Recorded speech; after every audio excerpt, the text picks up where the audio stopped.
story that you wanted to tell? I just feel like it's every person. And somebody's like, oh, it's the every girl or the every woman, but it's every person. Mm-hmm. There's a time in all of our lives where we want to get ahead, where we have an ambition, where we want to do more, where we want to succeed further. And sometimes we hit a wall and we don't know how to get past it. And we realize at the end of it, hopefully you get to the point where you realize the only thing that's stopping you is you. And you can break through any barrier. But sometimes that's a long road. That's a hard journey. Have you had that experience? I mean, for me, there's been so many times because, this business is pretty unforgiving when it comes to being rejected. You get rejected a lot. I say for the 40-something movies I've done, I've gotten 100 no's in between. And that's just the nature of what we do. Maybe 400, who knows at this point. But it's definitely a feeling that I'm familiar with, yeah. One of the interesting parts about the character is that she doesn't have a college degree. She feels left out because she doesn't have a college degree. I'm curious, when you hire people, do you look for degrees? Do you think it's important? It's a yes and no question, right? It's great if somebody has an amazing education, but I know from my own experience and my own life and other people that I work with that you don't have to have a degree to have value or to, be of tremendous worth to different businesses. That street smarts, that experience, that just kind of internal, kind of creative know-how is just as valuable as a degree. Yeah. And I think that's what this movie deals with a lot, which is a great thing because most people don't have the privilege of getting that type of education. I know I didn't. Nobody I knew growing up did.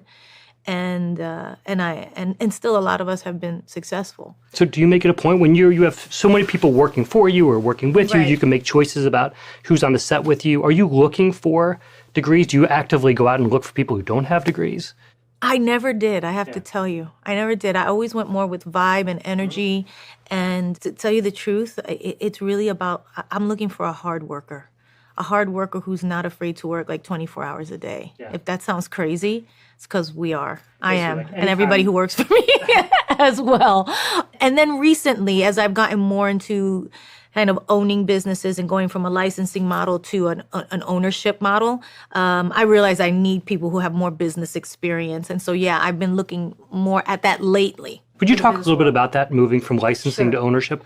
What made you make that change and what are you looking for? I've been of the mind a long, long time that the way it's done in Hollywood and the way artists are, kind of handled and taken care of, that there was something wrong with the fact that we are the scarce asset and we bring so much to the table and we usually get the smallest piece of the pie. And without us, nothing can really happen because they need the ideas, they need to perform, they need they need all of this stuff, they need the creative, and all that, kind of everybody's adding is the money, and kind of money you can get anywhere. In a sense, right? That's in private equity world and in the business world, it's like, oh, it's just money, right? And you're like, really? It's just money? So I'm actually the thing that's unique. You're the product, yeah. Right, you're the product. And I knew there was something wrong. I just didn't know what it was. It wasn't until really Alex came into my life and had such a nice grasp of the business world and so much experience in his own life of in real estate and in business and dealing with private equity firms and things like that, where he was like, oh yeah, you're right. It is wrong. And this licensing model that we had been doing and quite successfully, we maxed out. I don't think between me and my team, there was anybody who was doing it in a more successful way as far as I'm concerned. We were hitting on all cylinders.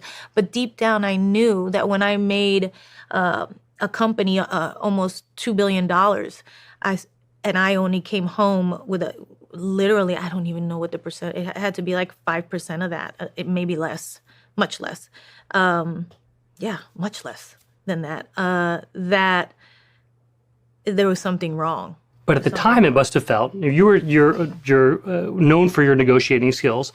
You are, you drive hard deals that benefit you. Now, when you look back, are there things you said, I shouldn't have done that? Yeah. We really weren't driving hard deals. I think we were the ones who were they were driving the hard deals and getting all the money, and we were kind of like, oh, thank you.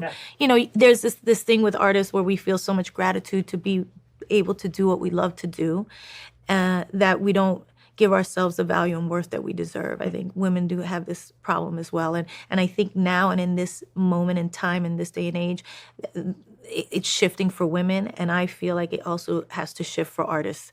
And they need to understand their worth and value as well and what they bring to the table and need to own the things that they do as well. How does an everyday person Yes. go from take advantage of Like this, myself, like yourself, person. absolutely. How do you take that ownership idea and apply it to your life? Are there things that you are doing differently now that you think about yourself, not as licensing your name, but as owning these projects? Yeah, because if I come up with the idea for a perfume, let's say, and I come up with how I want it to smell, what the packaging is going to look like, I'm putting my name on it, and I'm going to be in all the ads. Yeah, I can do that myself. Right. I just have to partner up with a lab who can create the fragrance in the way that I want it. I have to get a marketing, I can do it myself and then own part of it instead of licensing it up to one of the big cosmetic companies or something like this, where they make the lion's share of it. Yeah. So it's those type of things that were learning curves for me. And by the way, I was very successful with those products, and I'm very happy because I learned a lot.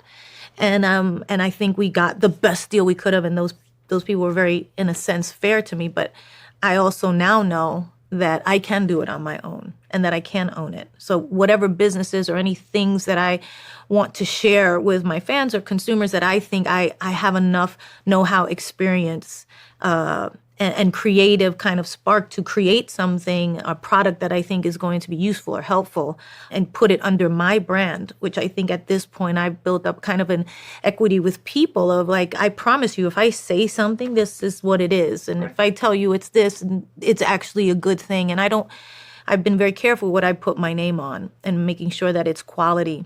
And so, yeah, I feel really good about the fact that we've moved from doing that to realizing that I can do it in a different way and being able to actually execute that at this time in my life. I saw a great quote from your significant other, Alex Rodriguez, where he talked about you going direct to consumer with your personal branding. So we've talked about the ownership model, but one of the other things that you've been able to do is cut out the middleman. Right. Forbes lists you as the 53rd highest paid celebrity of the year.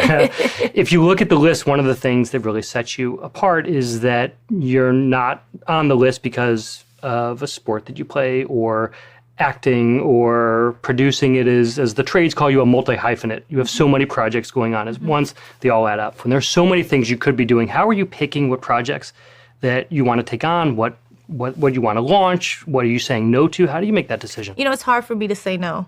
And it always has been. So I've always been this person who takes on a lot. And because I love so many things. And I love acting. I love making movies. I also love making television. I love, performing live. I love doing concerts. I love making music. I love being in the studio. So there's so many, when opportunities come, it's hard for me to say no. But what I think I've learned and what I'm trying to do now at this point in my life is to say no a little bit more and hone it down to like working smarter instead of working all the time, which was, it gets tiring. Right. Yeah. Everybody's like, so how do you do it? And I'm like, right. Please stop asking me that question because I don't know. And at some point it's going to catch up with me. So how are you saying no? It's really about the quality of the projects, like I said, and knowing which ones are going to have the best ROI, right? And so first I have to love it and respond to it. And creatively, the artist in me has to be singing, but also, not taking on something that's going to take up 7 months and yield this much. Right. And then my whole year is gone. And then I have to scramble to make up, everything, the deficit in other ways and with a lot of other projects that don't give me as much passion. And it's been a transitional time, a learning curve over the years. And now I'm at a place where I'm really much more particular and force myself, as much as I love doing so much, to say no to the smarter things. That changed too when I had my kids. Your career path, as I think if you look back, you're incredibly successful, done a lot of amazing things, but you've had ups and downs in your career. Oh, yeah. When you think back to those downs, is this the kind of thing that has is a hangover effect on you where you're like, oh, I don't ever want to go through that again? How do you use those points in your career which weren't great? I look at them now and I think you really just plowed through those. And that's the thing. It's like you can't stop. You have to kind of keep on going. Failure is not falling down and making a mistake or choosing the wrong movie or doing the wrong thing at the wrong time. It's stopping. Stopping is the failure. Not continuing forward is the failure, not keeping going. And so we don't listen to our gut enough telling us this is not the right thing for you right now. You're doing this out of fear instead of out of love. That's usually when it winds up in misery. That's the thing I think that is the best thing to think about in those moments. It's like, Avoiding the fear. am I doing this because I'm afraid of something, or am I doing this because of love? And usually that'll set you on the right path.